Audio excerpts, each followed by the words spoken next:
gooien mee op te sporen. Maar Zorro is getraind om iets helemaal anders te doen met haar reukzin. Zij redt levens.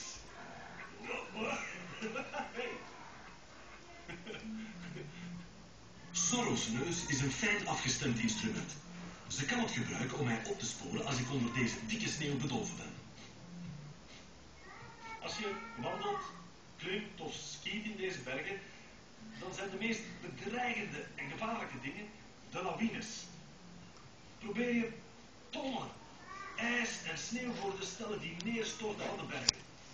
Het kan makkelijk gebeuren dat een mens levend begraven wordt. Ik kan mij persoonlijk niks ergens voorstellen eigenlijk. Maar ik ga het nu eerst zelf eens proberen. Dit is een klein dodelijk 60-experiment. En het enige dat me kan redden is Zorro's magische neus. Hallo jongens. Hallo. Oké, ga ik daarin? Ja.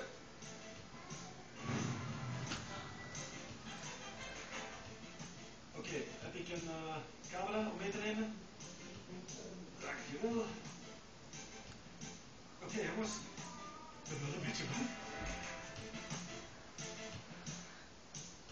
Laten we gewoon hopen dat de neus van die hond even goed is als ze zeggen. Begraaf me maar jongens.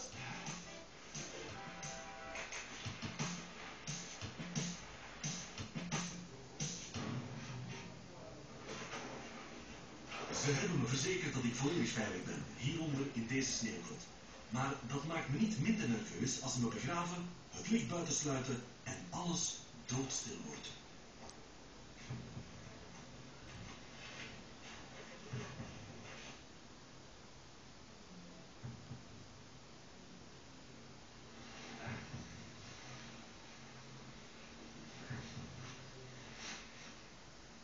Oké, ik ben nu dus levend begraven.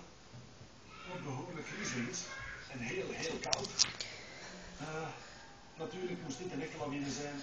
Dan zou ik hier binnen helemaal geen ruimte hebben en dat zou heel beklemmend zijn. Ik hoop dat die hond snel komt.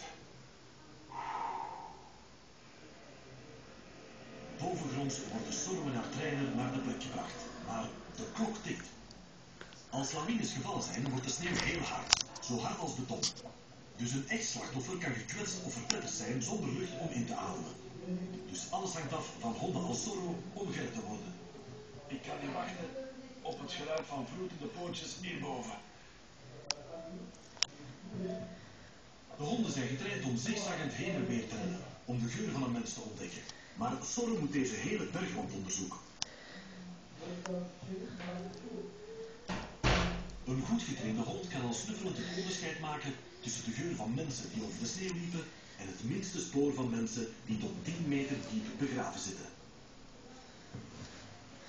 Ze vinden hen door de menselijke geur op te snuiven die boven komt en door te graven tot de bron gevonden is. En juist heel goed, ja.